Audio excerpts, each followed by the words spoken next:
ವಾಗುವುದು. ಇವರ ಸಂತತಿಯು ಅನ್ಯ ದೇಶೀಯರಲ್ಲಿ ಹೆಸರುಗೊಳ್ಳುವುದು.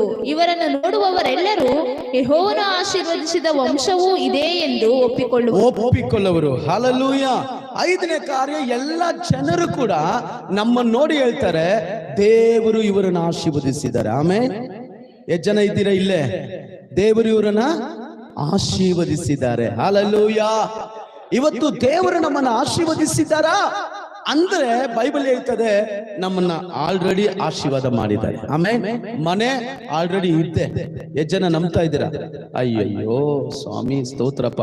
ಕಾರು ಆಲ್ರೆಡಿ ಇದ್ದೆ, ಬೈಕು ರೆಡಿ ಆಗಿದ್ದೆ, ಯವನಸ್ಥರ ಹುಡುಗಿ ರೆಡಿ ಆಗಿದ್ದೆ, ಯವನಸ್ಥರ ಸ್ತ್ರೀಗೆ ಹುಡುಗ ರೆಡಿ ಆಗಿದ್ದೆ, ಎಲ್ಲ ರೆಡಿ ಆಗಿದೆ. ಬೈಬಲ್ ಹೇಳ್ತದೆ, ಇವರು ಯೆಹೋವನಿಂದ ಆಶೀರ್ವದಿಸಲ್ಪಟ್ಟ ವಂಶವೊಂದು ಜನರೆಲ್ಲರೂ ಕೂಡ ಒಪ್ಪಿಕೊಳ್ಳುತ್ತಾರೆ.